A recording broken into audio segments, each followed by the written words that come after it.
Good morning. Good morning, everyone, all the guests who joined today to our event. And I'm really happy to greet you and to host today panel discussions.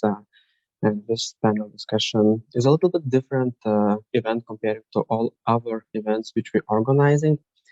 However, if this event is really important to this topic which we will discuss today.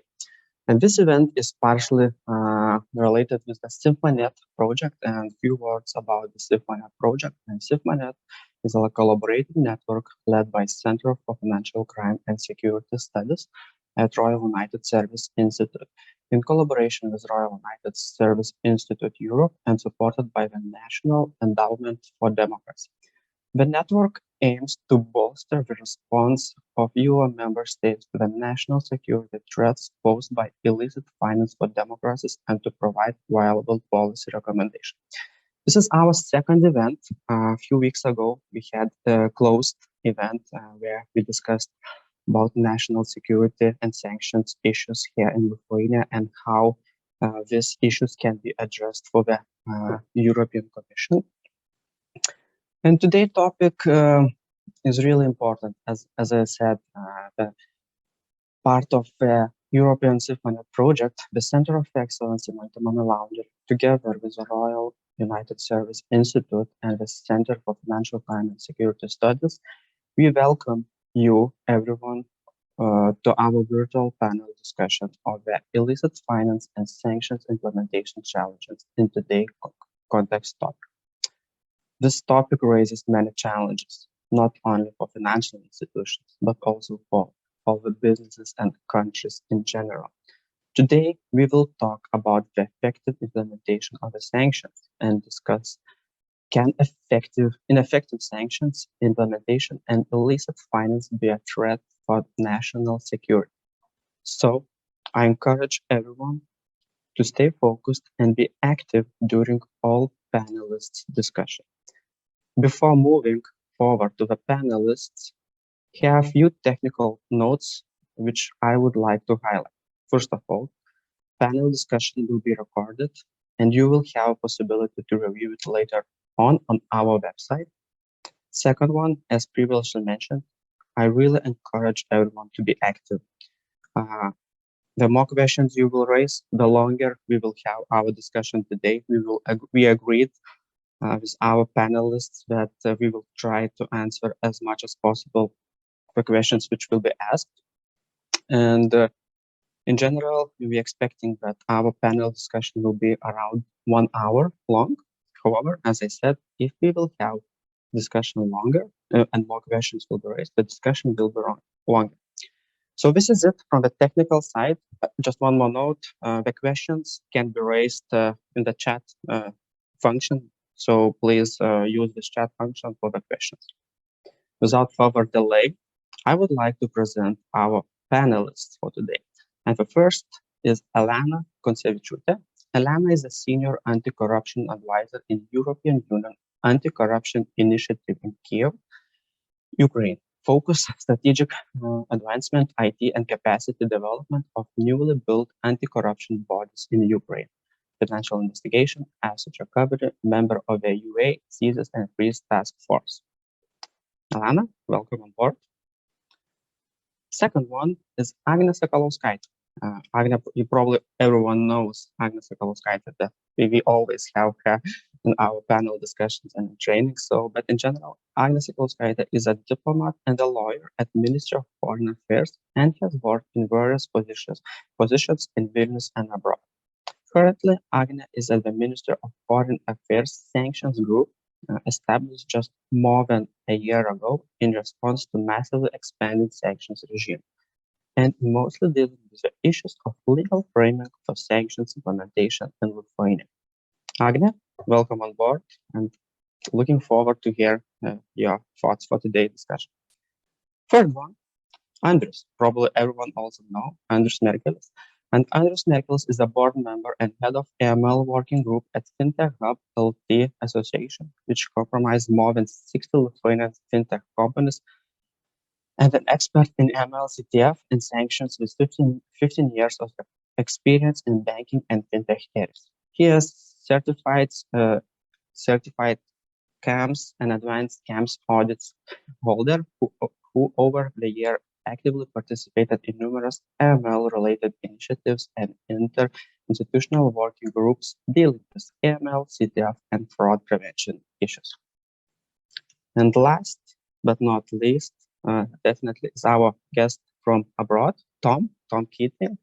And Tom is a founding director of the Center for Financial Crime and Security Studies at Royal United Service Institute, where his research focuses on matters at the intersection of finance and security. Just small advice for all the participants and our listeners.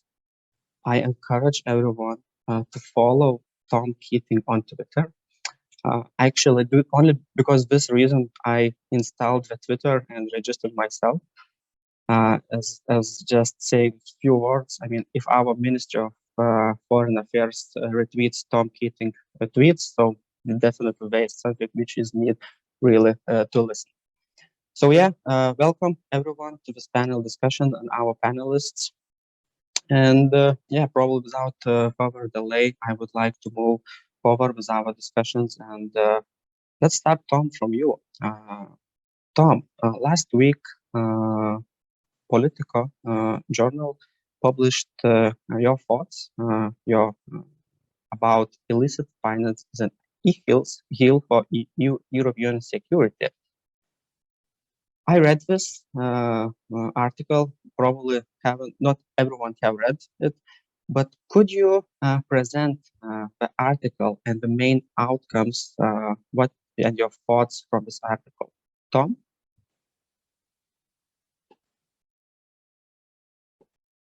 Great, Amantas, thank you very much for the introduction. And it's good to be with you all this morning. Yeah, so as you mentioned, I shared some thoughts with Politico in an article that was published last week. And the article really, I think, summarizes what we all are trying to do when we think about illicit finance in Europe, and particularly the Sanctions and Illicit Finance Monitoring Analysis Network, SIFMANET, that you introduced at the very beginning.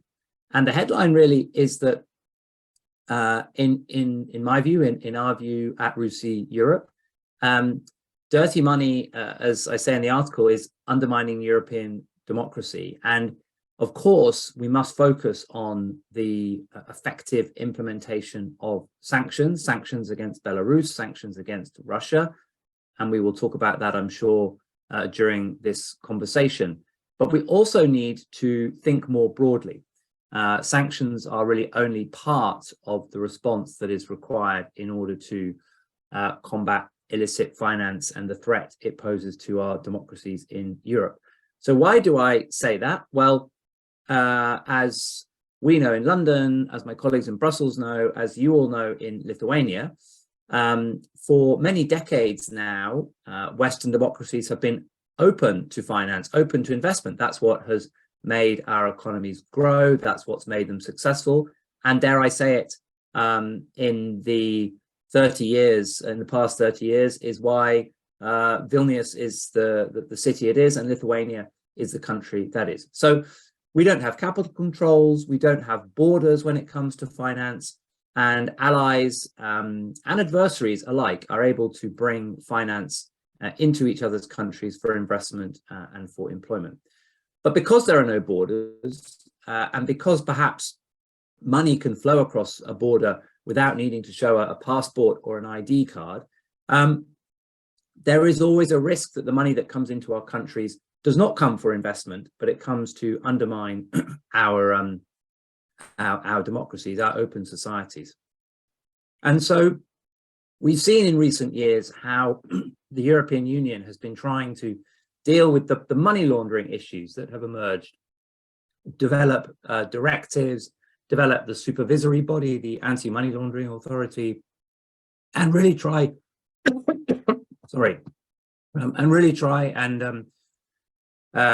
clean up the way in which the financial system works in Europe.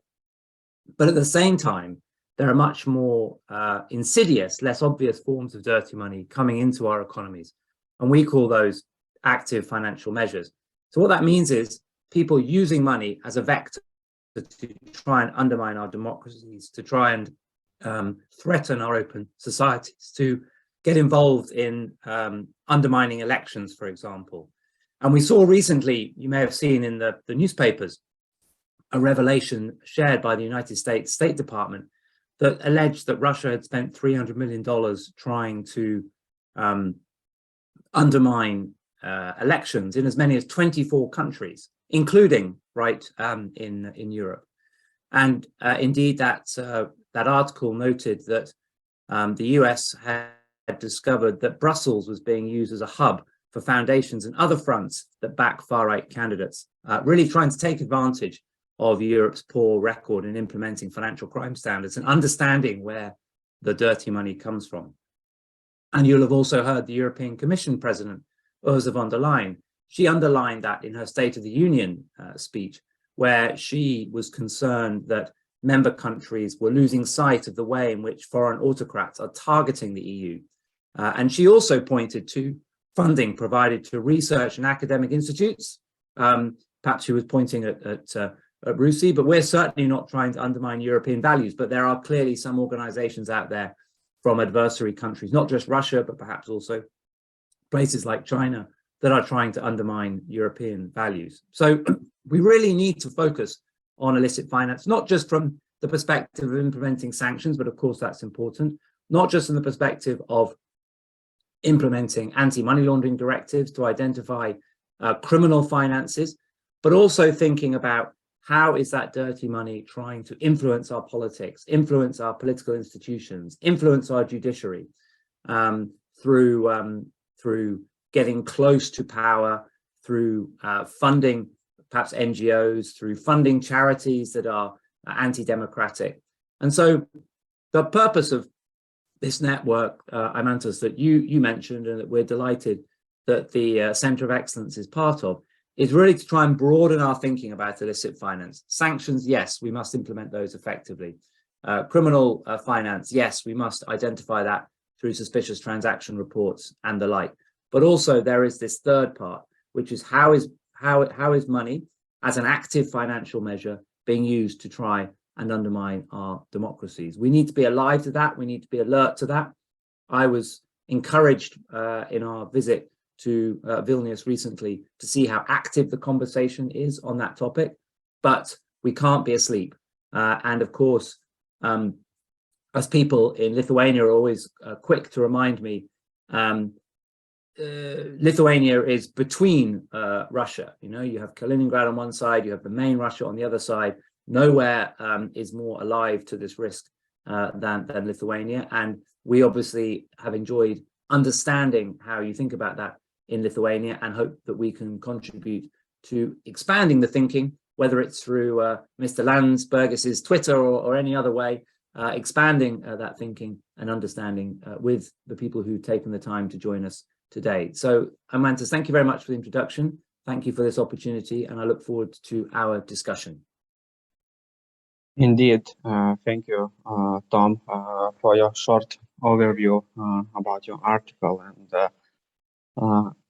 as Alana said, just yesterday we had conversations about your article, and she said, I can sign straightforward just below your article. So this was Alana's word, but I totally agree with that.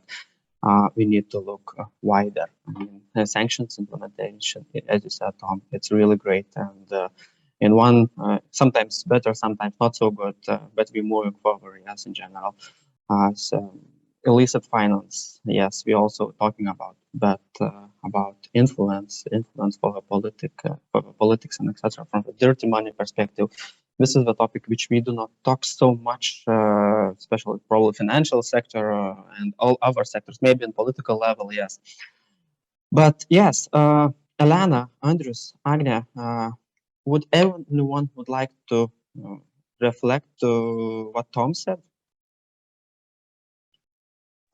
If I may, in that order, Imantas, thank you very much for inviting me to this panel discussion. And it's a great honor to be here together with you. And indeed, I did read Tom's article and enjoyed every sentence of that. Why? Because I think it really summarizes what's happening today. And the good news is that the awareness is there. There's more and more understanding that money laundering or dirty money is not just that in a segmented way presented in some certain areas or in certain countries, but it does affect our democracies. And that is the biggest challenge that we are facing today. And I was just thinking whether we have the instruments to tackle that issue. And clearly, we are not doing enough.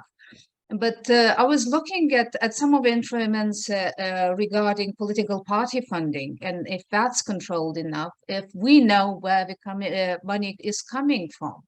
If we touch upon just one little segment of that, and it's obvious that we have the instrument.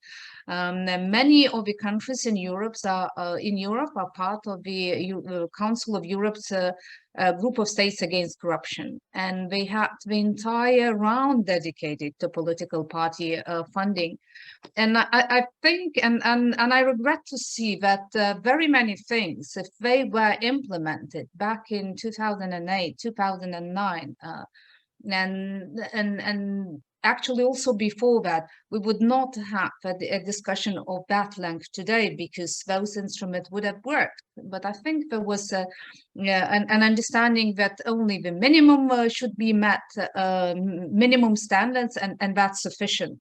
So I think we are facing that situation here as well. I would even go further, Tom, if I may, and think of the ways what we can do with the situation that we have. It's really appalling to see very many interesting regimes like golden visa schemes attracting investment in the countries, or letting off all their offshores, having a pretty good life, and having other tax havens not really properly controlled, and that's an issue, and it has been an issue for decades.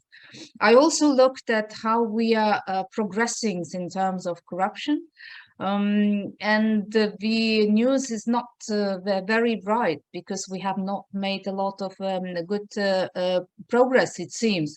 We're stagnating. And the reasons are very clear. We have to be actually more transparent. And there are lots of research showing that if we target more transparency, in other words, our finances are more open. And I think there is a very good research made by Transparency International, naming and shaming countries, which is not good news. But when you see, on the one hand, the countries that are extremely well advanced in terms of tackling public sector corruption, but they are also, they have some secrets in relation to finances, and I think there's a key to that. So I think we have to be more open. We have to be more cooperating with each other, which is shown by very many researches. But there's not enough of that, and there's not enough of coordination and sharing on the information on the one side of all of us. So we can be confident that we have some instruments put in place, but we have to make them stronger. And I think it's also very important that we move forward from where we are today with the awareness that we have. If we know that dirty money is hurting us, so that means we have to take stronger actions. And I'm actually quite happy to see that the new directives on asset recovery and confiscation are addressing that. New anti-money laundering directives are addressing that. So we see new elements and measures put, so that will render some effect, but that effect will be seen in the future. Thank you, Elena. Indeed, I would say that collaboration is one of the key things which we need to take on and to move forward. Because if we are collaborating, definitely we can reach way better results.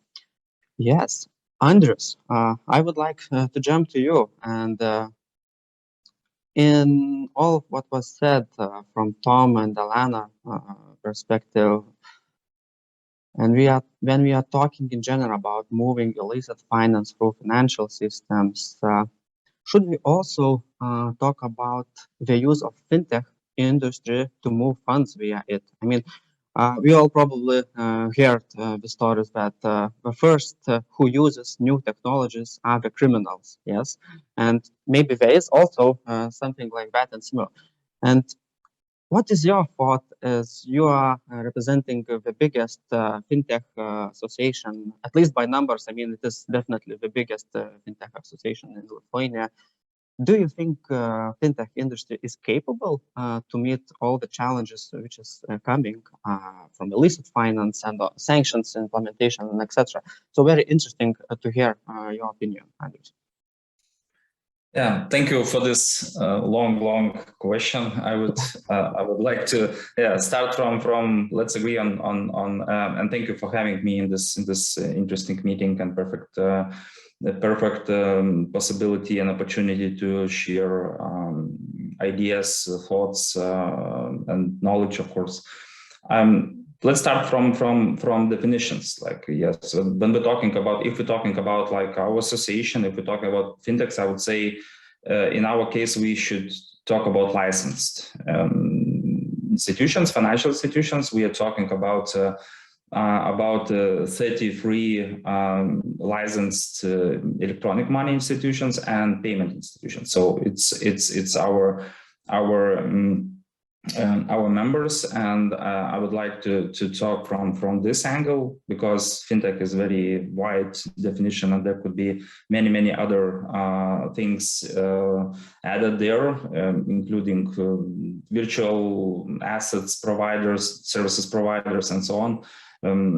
So based on that, of course, we are not. I would not agree 100% that all criminals are using always, like, new technologies. Maybe it's just normal people are using them as well. So it's yeah. I'm joking, of course. It's about like we are not providing services only to criminals. Just I want to ensure that. and of course, but of course, new technologies are very attractive, sure. And of course, we understand that they are more risky because they are new. Nobody knows how they, what kind of possibilities they will provide to criminals and fraudsters and so on. So yes, we should understand that, and we understand that.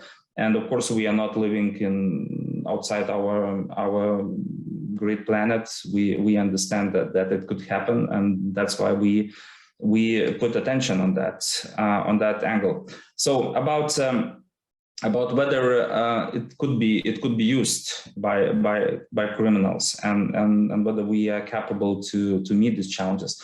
Yes, we are doing our best. I would say that to be fintech is in Lithuania. It's at the same time its weaknesses. Yes, we are facing some weaknesses to be a fintech, and strength at the same time. We are not providing. If we're taking financial sanctions angle, we are not providing some financial services which are very attractive for people who, let's imagine, who wants to circumvent sanctions, especially sectorial sanctions, economic sanctions. Normally, our fintech companies are not providing trade finance, which normally or very often could be used for this kind of illicit activities. At the same time, I would say we should, and we know our big customers better, because we don't have so much customers. as banks do. Yeah. So of course, and I would say that huge transactions are not so often, if we're talking about many millions equivalent, yeah, euros, they are not so common practice in fintechs. So not everyday practice. So it means we could put more attention to each and every big transaction and to investigate that as well. And of course, we have no exemption from regulation. So it means equally we are regulated and we are supervised equally as banking sector. So it means nobody will allow us to breach sanctions or not have good enough controls in place. This is, I would say, a few things which could say that yes. Is it possible that it will happen? Yes, but simply it could happen to each and every bank or any other institution. But if to consider that those who trying to circumvent sanctions, normally they trying to, how to say, not to be invisible or be or use some specific trade finance schemes. So maybe if to look from this angle, maybe fintechs today fintechs which our association is joining, maybe not so attractive. And if you let me in few words to just few words about this perfect Tom's article, which I saw as well. I would say that all the things are correct, but at the same, I would say that nothing new. So in sanctions area, it's like, you know, I think only now our authorities and especially, I don't know, European Union authorities, big authorities, they started looking into the mirror. So, and they saw that they're missing some points which were already visible. They were visible for some small countries which were shouting, guys, look, we have energy problems with issues which could be raised and so on.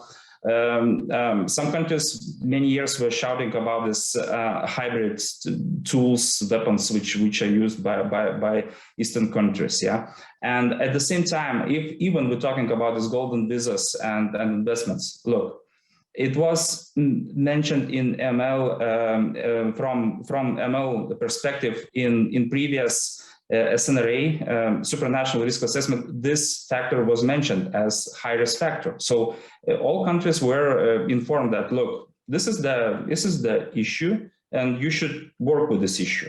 And now we are facing, of course, from different angle. We are facing now from angle of sanctions, but still, it's nothing so new. We just, I think we missed a little bit. We concentrated a little bit during these years. We concentrated a little bit more to the ML area and forgot sanction area, which is somehow they are interrelated. And if to look to those who are trying to circumvent sanctions, they most probably they're using very similar tools as criminals are using for money laundering, I would say. So sorry for this long speech. Some ideas from my side. Yeah, indeed. Thank you. And understand we definitely will come back regarding other questions which relates to financial sector and especially fintech sector, as you said. And we probably, when we're talking today about fintech sector, we're talking about licensed financial institutions. So this is probably for everyone to know the observations which we are talking today. Agne, welcome on board. As I said, do you have any observations from your side regarding Tom's article? And the next question, which I really would like to ask you, as you are the person who probably was one of the key person regarding new sanctions law in Lithuania changes. Could you briefly just share your experience, how this roadmap of the sanctions law looked like, what was the main challenges, and etc. So it would be really interesting to hear for all the participants. Agne? Good morning, and thank you very much for inviting me to this discussion. I think, as Tom said, it's a complex topic, and it's interesting for me as well that because sanctions, as we all can see, it's not isolated. It's a part of this all illicit finance. So it is very good, I think, to see the broader perspective and how the sanctions can work together and what the interrelations can it have with other forms of money laundering and so on. And also, as Elena said, those instruments and means and measures are so very important to be put in place so that we can fight with it and ensure the proper implementation of sanctions as well. And of course, to have those instruments, first you need the legal framework to work. And so that we saw, I think, as our responsibility. And it was obvious that when the new reality of sanctions came, that the new framework was needed. Otherwise, it would have been impossible to tackle all the things. So now, finally, hope this transformational phase is coming to end. I think it's almost half a year since we have a new reality, and the new law came in force in May 17. So we are already, I think, getting used to work in this new framework, and we will see if there will be any more changes needed. But what I think was one of the most difficult challenges for us when the law came, it was to show that involvement from all the public authorities is needed as well. That because the scope of sanctions now is unprecedented, and it is impossible for everyone to go so deep inside because the sectoral sanctions are so complicated. You really need to know the subject well. So one of the main tasks of the law was also to make sure that everyone is involved. And the other thing was that if in our previous version of law, it was even the wording was that it's a sanction supervision authority. So basically it was that somebody ensures that the sanctions are implemented well. And what we wanted to show that this implementation of sanctions is a task for everyone, for every natural person, every legal person.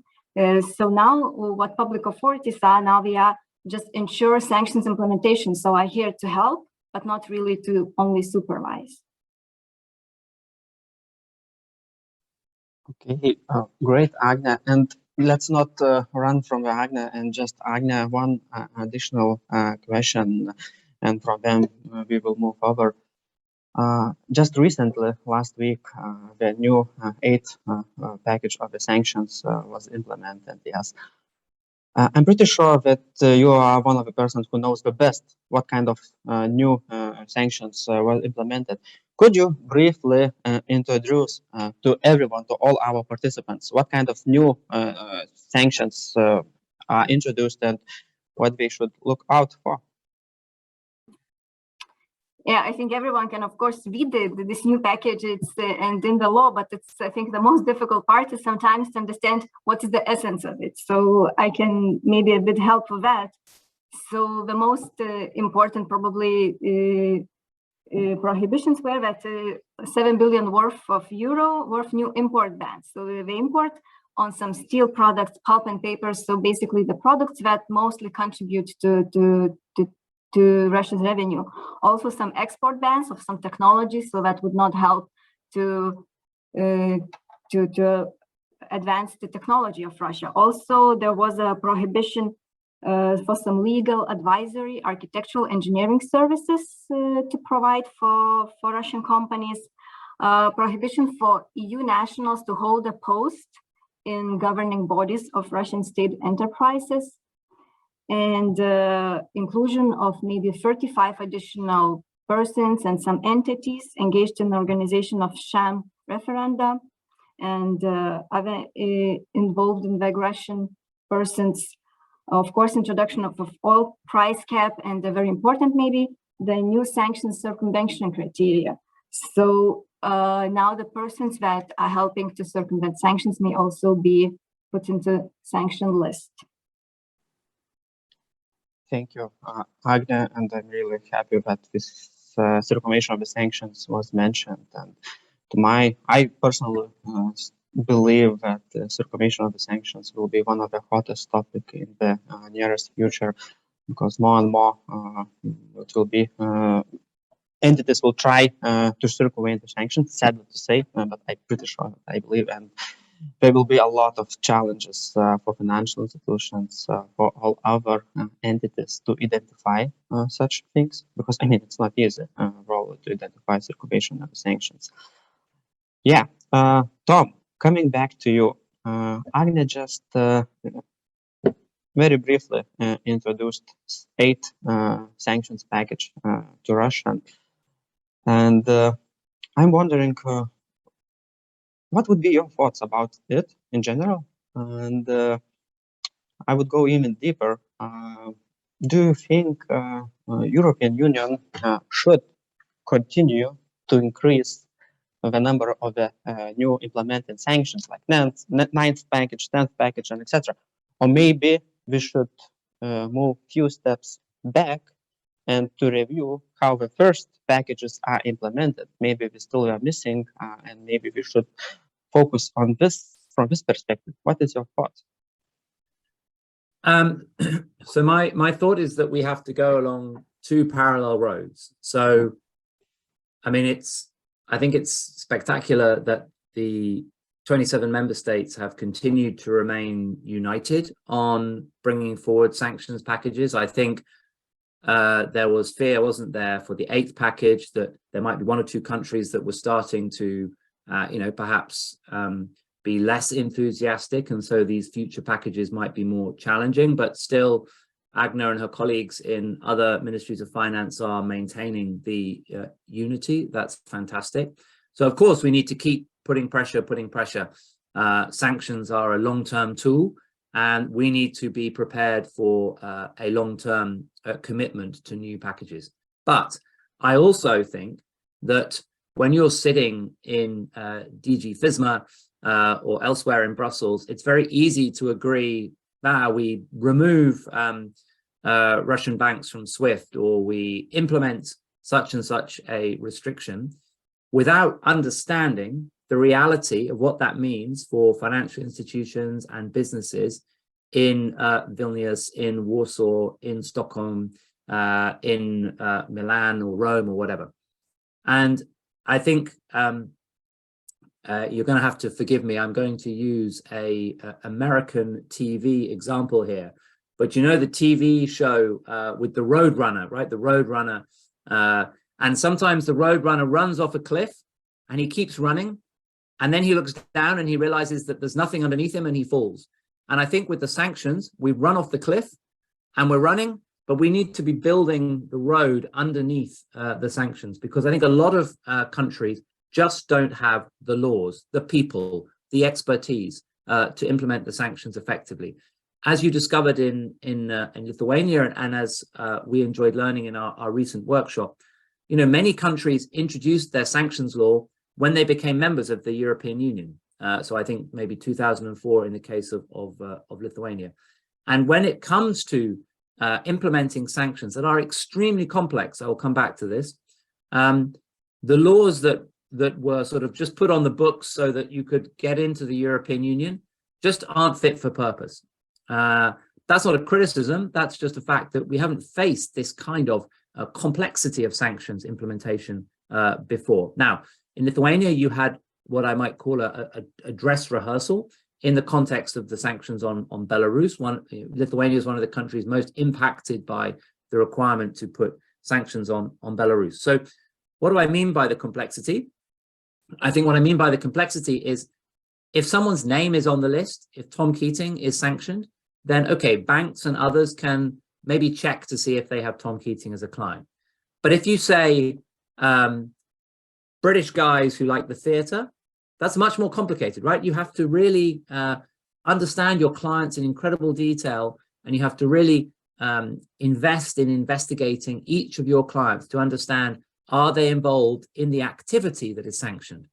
And so much of the sanctions now are about activities, and thematics, rather than simply about the name Mr. X or Mrs. Y. And so I think what that means is that the European Union has to help member states with implementation, because the sanctions are only effective if they are implemented. Making an agreement in Brussels is great, but that is 0.1% of the process. The other 99.9% of the process is the banks, the fintech companies, the logistics companies, everybody else, the exporters, implementing sanctions effectively. And so we need to have information sharing. Information sharing is difficult because often it involves personal and private information. So we need to think about how to overcome that. That's where organizations like the AML Center of Excellence help to kind of bring together information sharing where that's possible. There are organizations that have never really been involved in sanctions before. I think of customs organizations, for example. They're having to get smart, fast on what it means to implement sanctions in comparison perhaps to ministries of finance who have more history in understanding them. Harmonization between countries. The great thing about the European Union is it is a trading bloc. That means that countries need to be on the same page when it comes to what does control mean. It cannot be the case that a company or an activity is viewed as sanctioned in one country and not in another country. That's crazy, but there are examples of that across the European Union. Staff. If you're an expert on sanctions right now, you can name your salary, right? Because there aren't enough people who understand how sanctions work. And so we need more staff. And again, we learned when we came to visit you that banks and others were increasing their staff by 2, 3, 4 times in order to deal with the volume of work. And then you mentioned circumvention, and I would add 2 things here. Circumvention, clearly we need to stop circumvention, but we also need to have, as Agna was pointing out, penalties in place. That means that if you are circumventing, then there are consequences. And then this brings us into the whole discussion about asset recovery. Can we seize? Can we go from freeze to seize on asset recovery and really make circumvention something that is punished by asset seizure? So I would say we need to go along both channels, more sanctions at the EU level decided in Brussels, but then we need to absolutely not lose sight of the fact that that is 0.1% of the progress, and the other 99.9% is implementation in each of the 27 member states. Indeed. Thank you, Tom, for your observations. Yeah, regarding the sanction specialist, the sanction expert, it's, I mean, it was challenging to find the AML expert already in Lithuania. But right now, to find the sanctions expert, it's really challenging. And very soon, we will publish and announce that we are starting certification programs at Nicholas Romer's University. And we need to find the person who can present sanctions topic to the students. It's really challenging because, first of all, the majority of the sanctions experts are really busy right now at the moment, and they cannot find this additional time. So anyway, I hope we will find and we will have really great certification program, which will, I hope, will try to solve these issues what Tom just said. Andres, in a second, I will jump to you because we also have some questions for you from the audience, but I would now looking into the Elena. And Elena, you are directly involved with Ukraine, yes. And one question from this perspective to you, and what Tom mentioned, what Agnes mentioned, but can we talk about the role of the sanctions and why compliance with sanctions in general matters? How does this affect the situation in Ukraine? Because the sanctions are implemented because of the situation in Ukraine, and does it have any consequences? Does it help from this perspective? And slightly, if you could, in addition to this, present what is the European Union Anti-Corruption Initiative? Just short, very short overview. It would be really nice. Thank you. Thank you very much, and I'm really excited about this discussion because we are touching upon the very important thing is why we're introducing sanctions and what is the impact our actions? Do we have any results? Do they help? Do they really restrict actions? And Agnia was mentioning that each of us will and is affected by sanctions. Each of us, that means all of us. And just anecdote came to my mind. I was no expert on sanctions, and it happened on the 24th of February, you know, after I was evacuated with my family from Kiev, and I just realized that I have to do something and started reading, and I was doing a lot with the program on asset recovery. We were working a lot how to make sure that institutions are equipped. And you mentioned a lot the staff issue, you mentioned a lot the cooperation issue, coordination issue, how we talk to each other. And these are simple issues, but they are big challenges. So I came back and I started getting engaged in all of those packages, learning about them and thinking, is it possible really to make sure that at some point we introduce an aggressor pays principle? Because sanction is about restriction, and Agnia is a real expert on that, and could teach us all how they work and what their role should be. But I was also thinking, is it ever possible to use that and make the aggressor accountable with the sanctions? And then there was an anecdote, because I had I was using a cream, a hand cream, a simple French hand cream, and a friend of mine, Ukrainian, noticed it on my table. And she said, throw it away. I was, why? Because we are still in Russia, in the market. I never thought of it. You know, I had so enormous empathy for what's happening because my staff members are in bomb shelters, but I never thought about a cream being an enemy, if I can put it that way.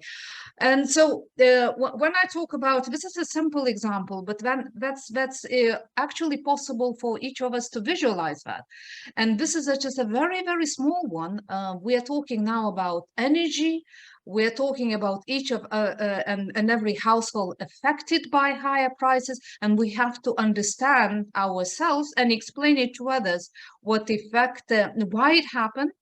And we go back to long homeworks of ours that we haven't done in the past, or we have not done sufficiently, could have done better, and explain why we have an effect like that. So talking about whether sanctions help Ukraine, first of all, it gives Ukrainians a lot of confidence, because now the West is united, and the enemy uses often the term collective West, which is good news. We are finally united and we are moving forward together. And this gives Ukrainians hope, and they understand that they have us to back them up, and for them it is very, very important. They also understand that it is our war as well, and they understand we are part of this big family. So in that respect, yes. On the other hand, and I have to say that it's not easy at all. And as Tom has put it, it's so complex that Ukrainians expect the EU to have at least 10 times more people sanctioned.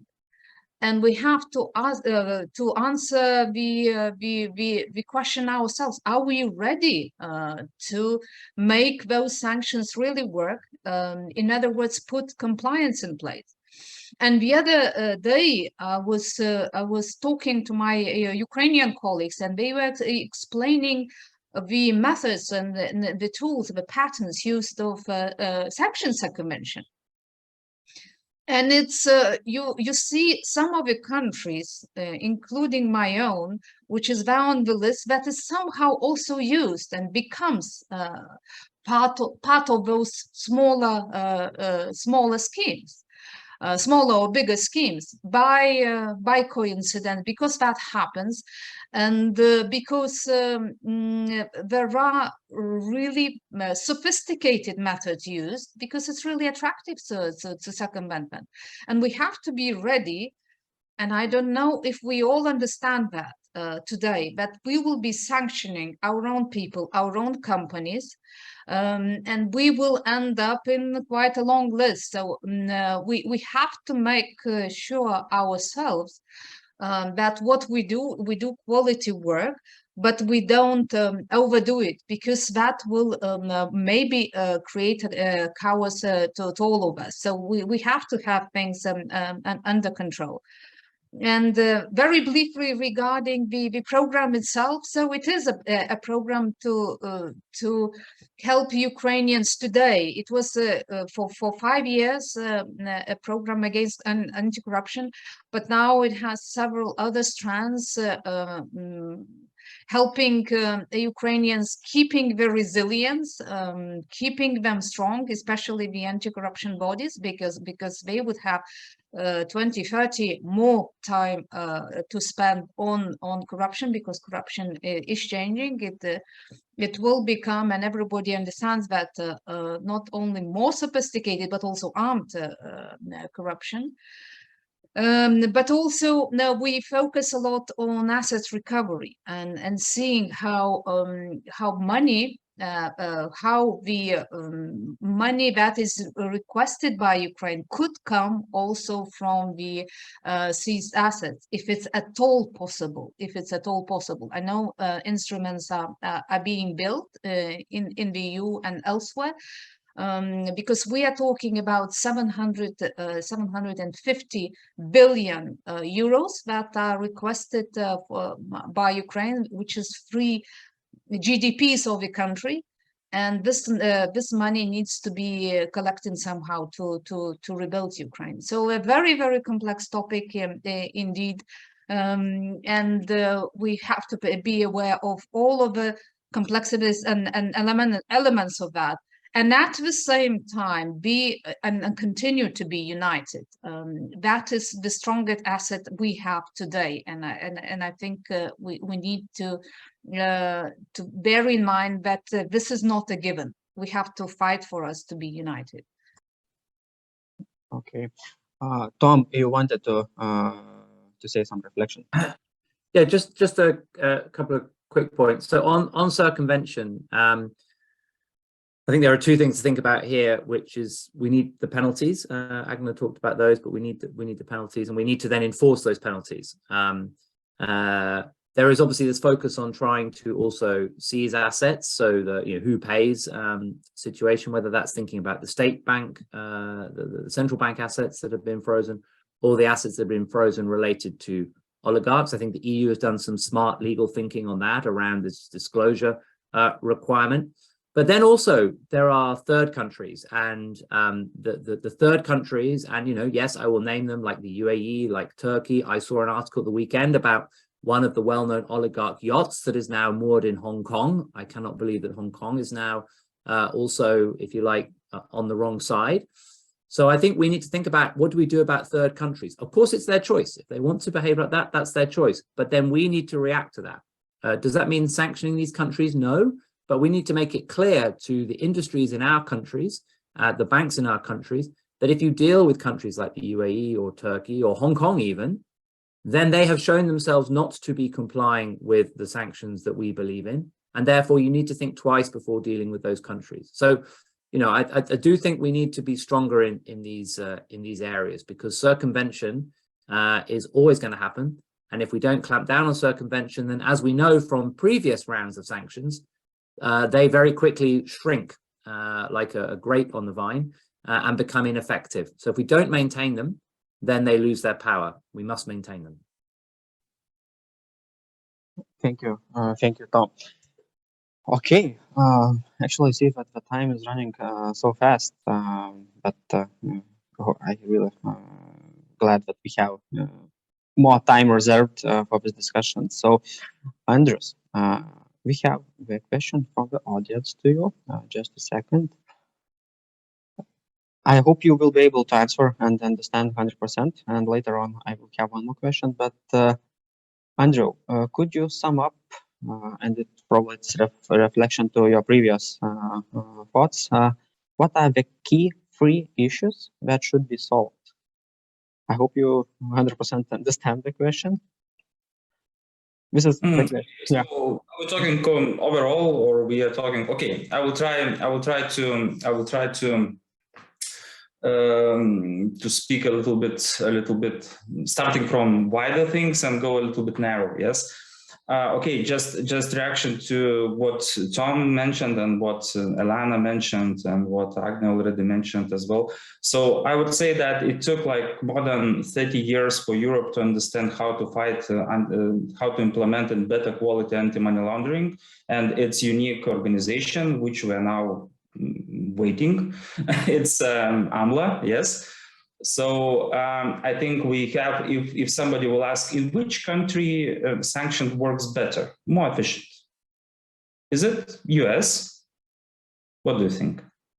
Is it US implementing better, how to say, in better way sanctions, and everybody is more afraid of that? So maybe European Union, we should think about some organization as well, with similar to OFAC, I don't know, I don't know, functions or something like that. It's just an idea, because for me now looks like it's when somebody is talking about new sanctions, I'm always remember how drivers are talking about, like, you know, the first snow. Like it's so surprising when it's snowing in Lithuania in the winter. Yeah, so it looks like road services are never thinking about that it could happen. Yeah, the same sometimes happens about the similar things I see sometimes when we're talking about European Union and sanctions. Yes, only now we could see some sides of extraterritorial or secondary sanctions. Yeah, only in this new package, if to read, it's there are something similar to what's already working for ages in US or some other. Yeah, so it's one thing. Yeah, just and of course we should when we and if to take this control definition of control or it's something new in European Union. Only last year it was, as I remember, only last year or this year, even this year, it was issued this recommendations how to accumulate this control. What in US is for ages as well. So I think we should when we're talking about experts in sanctions area, I think we should look for some historians as well, some people who are looking around, because if to speak about history, it's something all new things. It's something what was forgotten for some period of time. So just reflection to what was said. And of course, I would agree that to unite 27 countries and to agree on something, it's really challenging. I would say this is something what we should be proud of, and of course this crisis and war in Ukraine is really something what must unite us, and of course we should do more and more and even more and more. Okay, so getting back to the challenges, yes, to three challenges, yes, what you said, Eimantas, yes. Okay. Yes, it was three challenges. One challenge was already mentioned. It's expertise and knowledge. It's really challenging. Honestly, what's good in this? Nobody is perfect, yeah, and there is no, I don't know, secret or some secret room where you can open the doors and find some specialists. perfect specialist on sanctions. Sanctions are changing, and of course, if staff or employees wants to be experts, it's possibility and huge possibility and opportunity to learn more about sanctions, to go into details and so on, and in more or less short period of time we could face new sanction experts. I'm really believing that. Another I would say another challenge, I would say, it could be data sharing. I think it was mentioned. Yes, we have some. Yes, we have this obstacles when we're talking about GDPR requirements and so on. But I think without data sharing, effective data sharing, and I'm talking not about like QAs, questions and answers, I'm talking about real data sharing and some insights from law enforcement agencies, some maybe intelligence and so on. Without the trust and without data sharing, I would say that these criminals who are involved in circumvent of sanctions, they will be ahead. So we will always be following them, yeah, because we only after some red flags are issued or some stories are published, we could know that yes, look, it happens and we should avoid that. But maybe at the same time, new stories are already written and criminals are using them. So real data sharing is and not only and here we, of course, we're talking about trust.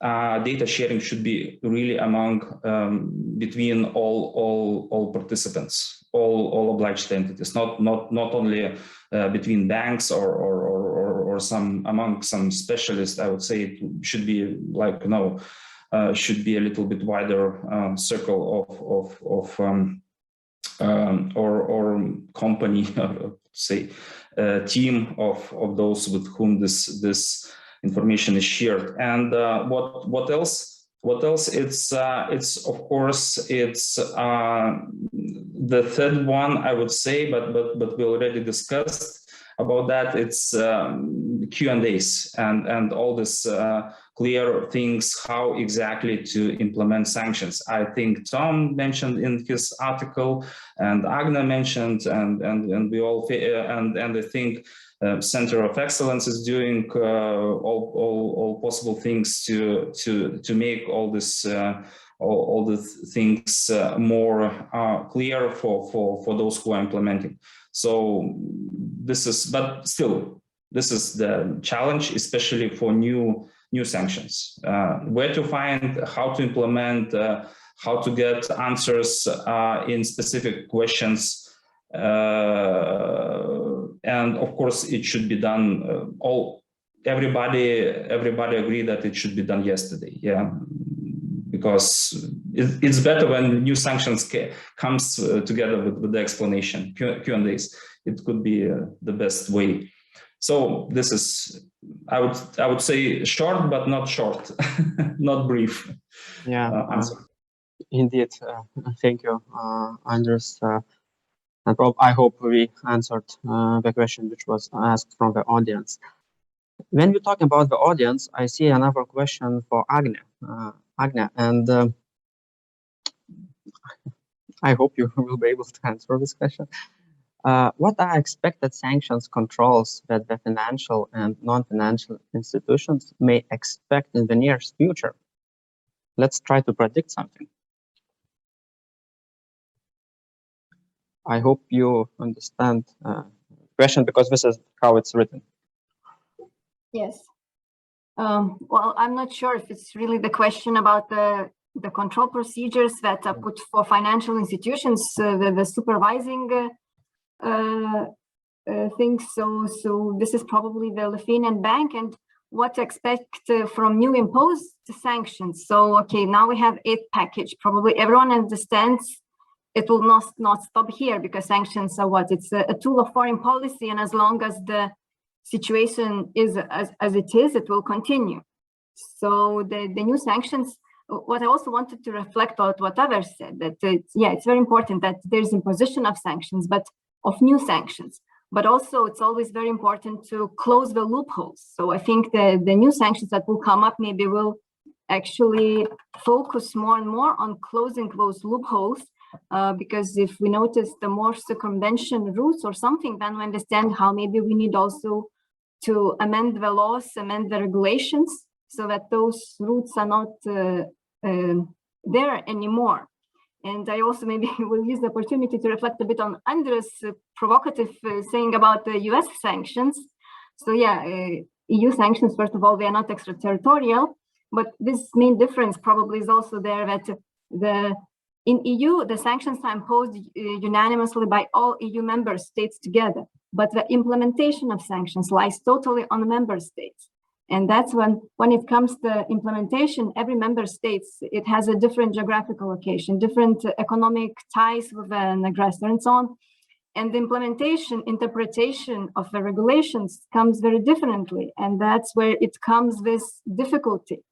So, of course, now we are long away. So I think, again, it will come on more about how to ensure this uniform application. I'm not sure that OFAC is possible, something like that, but I think some kind of some solutions will have to be here to ensure this uniform application. Yeah, and probably just to add what Agnes said and what Andres said. So, and Andres mentioned this AMLA authority, and there, as I understand, discussions that maybe AMLA also should be the authority which also will be responsible for the sanctions topic in general. I mean, I don't know how this discussion is moving forward, but this is, I think, what were discussed and what was shared a little bit. Okay, moving forward, and we still have questions from the audience, and we have question from the audience for Tom. It's a little bit let's say not so easy question to my understanding, but Tom, question for you.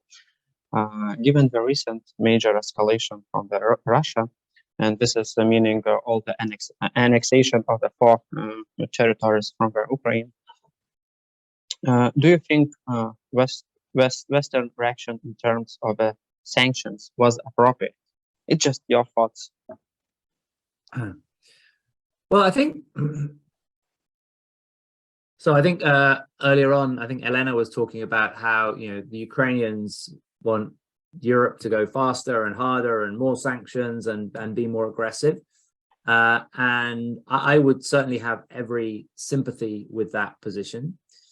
At the same time, we are rule of law jurisdictions, and we need to make sure that what we do is defensible. Remember, people who are sanctioned already are taking these cases to court and are trying to overturn these cases. And so we need to make sure that what we do stands up in the face of the laws that we have created.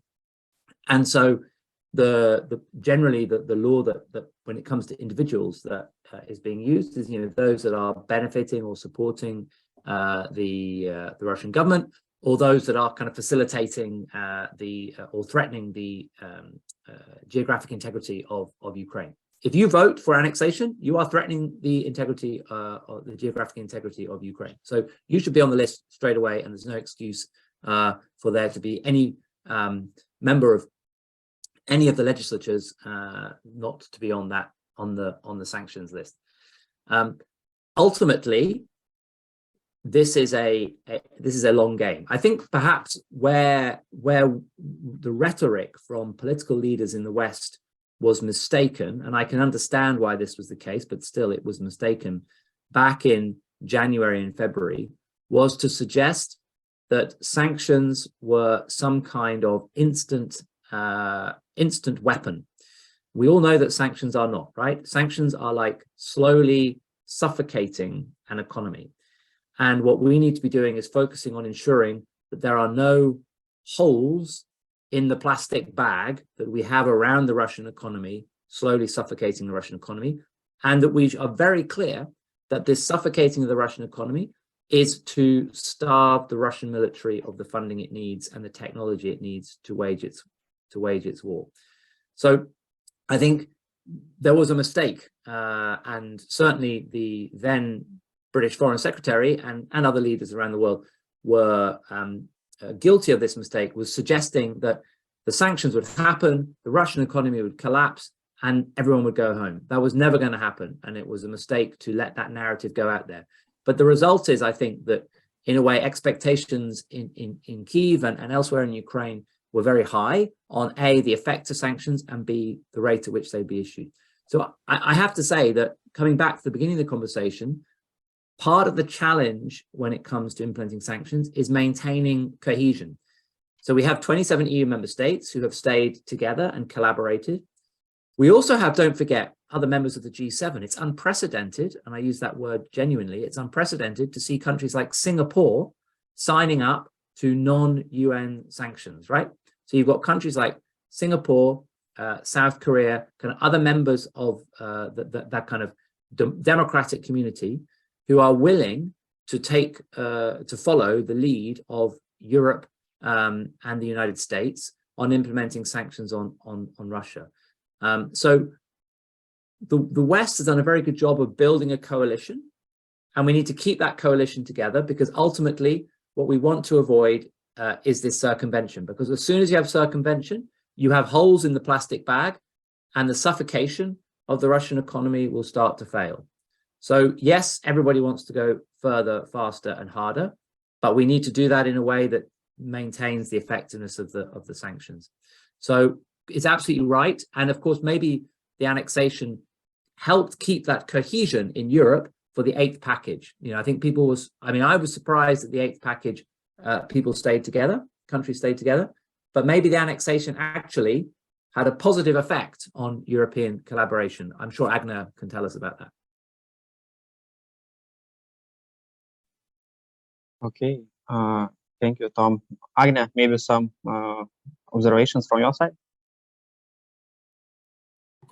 Yes, I totally agree, and I really like this reference to suffocation of Russia and exactly closing all those holes that it may breach. So we are finding that, and I think yes, that it comes that again all the European countries managed to adopt the new packages. I think it still shows that there's a unity and there's a will. Okay, thank you, Agna, and I will not run from you. We are coming to the final phrase, and I would really like to hear your final notes and observation from you all. And Agna, from you, let's start from you. And I hope for everyone up to 3 minutes, final observation. Agna, from all the discussion, what you heard, and etc., what would be your main takeaways in general?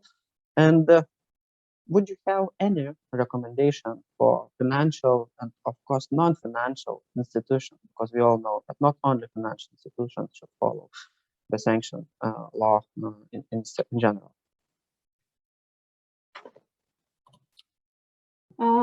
Yeah, actually, I think I took a lot from this discussion. It was very interesting, and what I would like maybe to, and what I realized that the sanctions are here, and they are part of our everyday lives. And what I think, I don't know, the audience, I think is very diverse here. So I think some of them are more connected. Financial institutions, they were always with sanctions, so they are aware. But I think all other non-financial institutions, so they should also become more and more aware of sanctions, and maybe to realize what due diligence procedures we need to put in place, so in order to implement them correctly.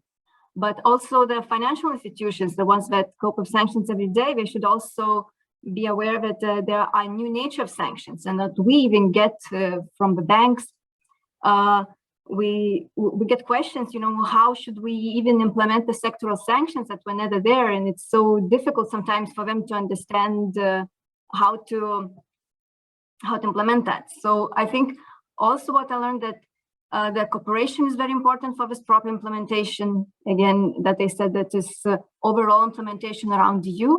But I think while the cooperation on the lower level, on the ground level will not happen, let's say all the fintech associations around the EU or so will not be coordinating that much, it will be difficult just to make this uniform application by amending the laws. So we hope also that the coordination and involvement will come from everyone in all the sectors. I also hope that everyone will feel this responsibility, that they are also responsible for the sanction implementation, and they should be proactive, not only just do what is said, but proactively to look how sanction implementation should be done. Okay, thank you, Agne. Andrew, let's go to you. And my question to you is, I also would like to hear your final observations and final thoughts from all our discussion what we today had. And what would be your recommendation specifically to the fintech sector regarding sanction implementation from this perspective? Thank you, Andrew. Okay, yeah, it's for me easy to recommend as board member of the biggest association, which is uniting so many fintech companies. So I would say maybe first recommendation. My recommendations will be more specifically should go to people who are responsible or who's taking decision regarding sanction prevention. I would say that for these specialists who are involved in this area, I would say that be curious about sanctions and follow the news. So it's always sanction is always changing things. So you should follow, you should live in that area. You should be curious what's going on now and what's news, what are new proposals and so on. So without this knowledge, this following the news, I don't think that it's possible to be good in sanction area, good expert.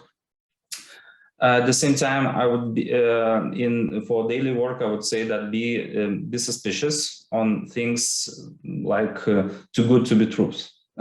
So sometimes, especially in these days, I think we could face some perfect proposals, business proposals, but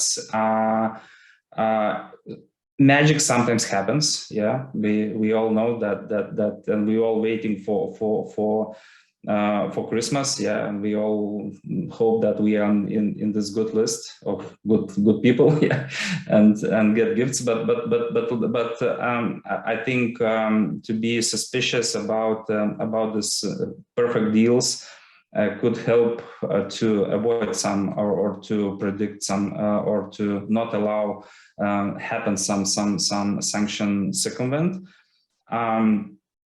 At the same time, I would say that don't be shy to ask questions to authorities, because nobody is perfect, and I think Agne will agree with me. And I think it was mentioned many times.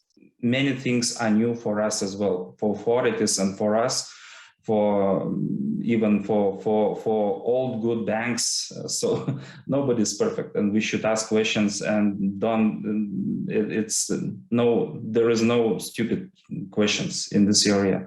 If if we want to be good in this. And my last reflection could be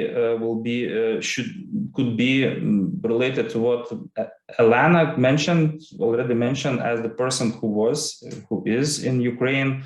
It's like sanctions should not be like something what's written in the sanctions and written in the law is minimum requirement. I think if we should have our own risk appetite and understanding how we could be affected, or we could affect sanctions by sanctions or sanctions as well. And if we trust in if we really want to support our risk appetite on sanctions, should be very, very or even zero. So we cannot allow it happens. And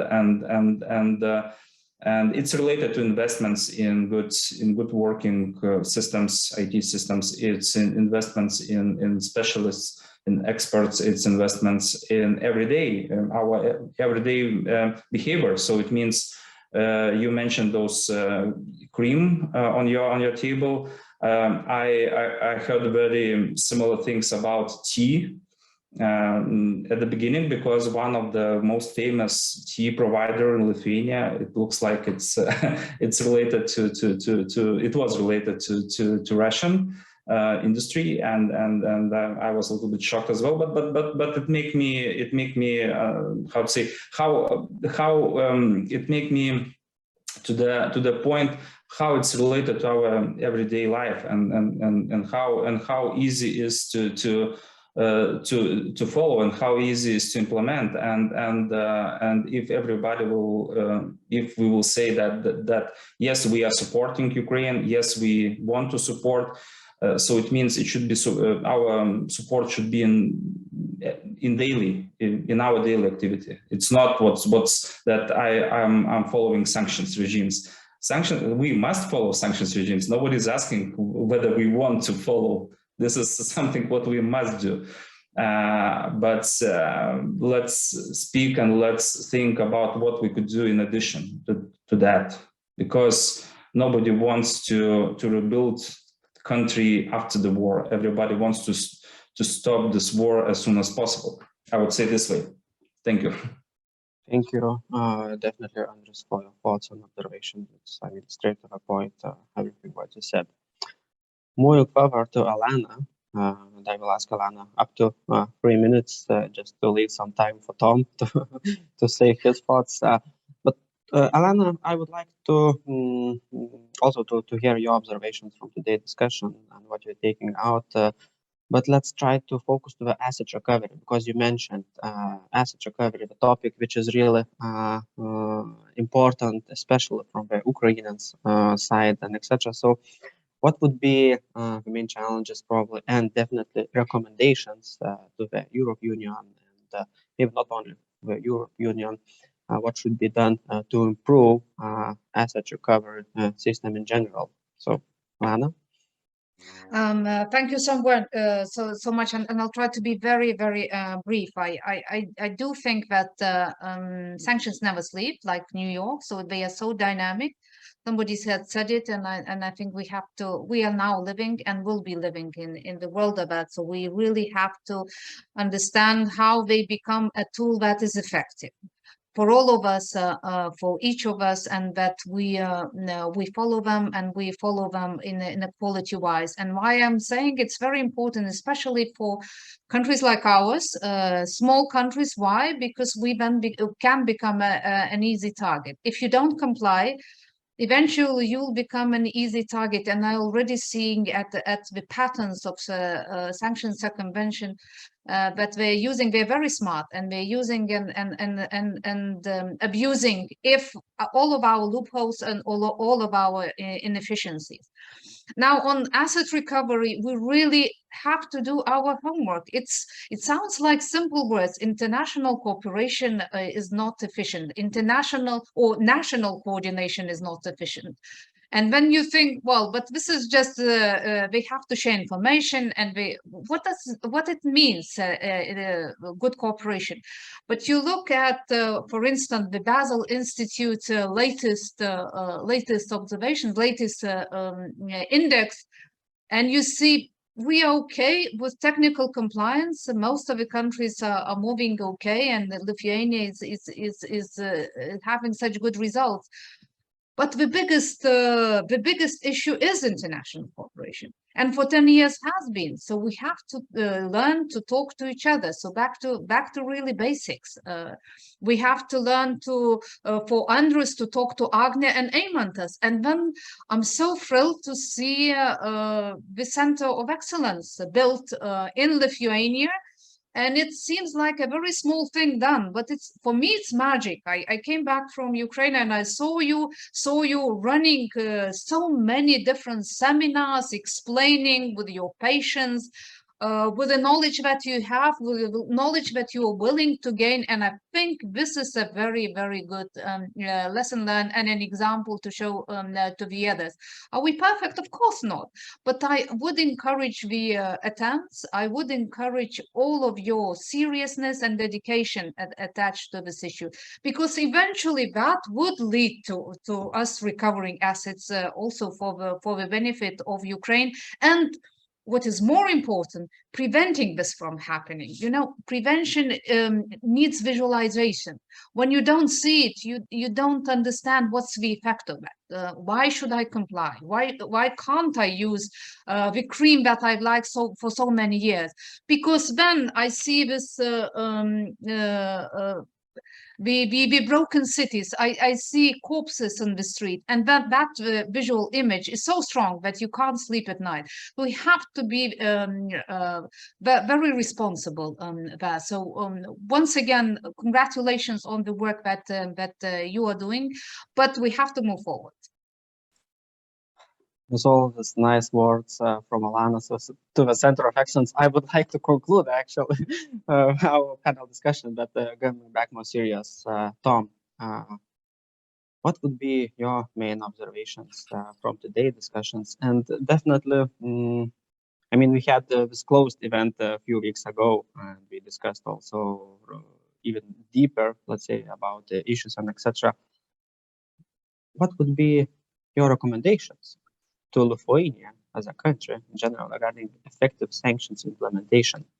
And if you could answer into 3 minutes, it would be more than perfect. I will be very quick. Headline number one, sanctions are easier said than done. I think we have all understood that. Easier said than done. The second point is that I think we've identified the need for greater skills and capacity in countries. Your new course sounds as though it will start to address that issue. But we need communication. There can be no expectation that, if you think about it, banks have taken 10, 15 years to understand how sanctions work. We need industries in EU member states to do 15 years of learning in 15 days. Otherwise, we will find gaps in our sanctions implementation and circumvention. The other thing I would say is that I think it's really important that member states communicate their challenges back to Brussels, because as well as introducing new packages, the EU needs to do what the Americans call, I like this phrase, sanctions maintenance. If you see a gap in the sanctions or you see some circumvention activity, you need to fill that gap quickly. Don't let that gap become a new highway for money or for goods. So feedback to Brussels, I think, is really important. That's certainly something that we will do in the context of the SIFMANET project. And then my last point is, let's remember the very first thing I said at the beginning of this webinar. Let's remember that having an effective response to illicit finance is about much more than just implementing sanctions. I'm sorry, but the work goes beyond implementing sanctions. It goes to understanding what money is coming into our countries and what is the intention of that money. If it wants to build a factory, it's very welcome. If it wants to fund NGOs, political parties, cultural institutions in order to buy influence, go somewhere else. And I think this is very clear. I had a follow-up conversation by video with somebody from the Lithuanian government last week who said, you know, there's no black and white, there's no gray area here. It's black and white. Either you have a connection with a hostile country or you don't. And if you have a connection with a hostile country, prepare to be abused by that hostile country. And we shouldn't we shouldn't allow ourselves to be put in that position. So I think we need a change of mindset as well as everything else. You can't have your hand cream, but also at the same time not be exposed to the influence of hostile countries. So the moral of the story is no hand cream. Thank you, Tom, for all the sum up and all your observations. I see our time has run out. I see we received 2 more questions, so we will try to answer these questions later on to the persons who asked these questions in a written form. So I will ask my colleagues who are the panelists later on to give very brief overview about the questions. But one more time, Agne, Alana, Andres, Tom, thank you for your thoughts, and thank you for agreeing to be today and to share your observations in really important topic about sanctions. I truly believe that the more we will talk, the more important this topic will be. I mean, we need to talk, discuss, cooperate, because this is really important, and then we probably can have some impact for the sanction implementation in general. And for everyone who was listening, thank you. I hope you really enjoyed this conversation. Please stay tuned because we still have few more training sessions this year for different topics. So all the information you can find in our website and definitely in our LinkedIn pages. I really encouraging also to follow the SIFMANET project because we're really focusing to the issues which we discussed today, and they will provide really great observations and information which you definitely will have possibility to use in your daily activities. So thank you everyone, and have a nice day and have a nice lunch.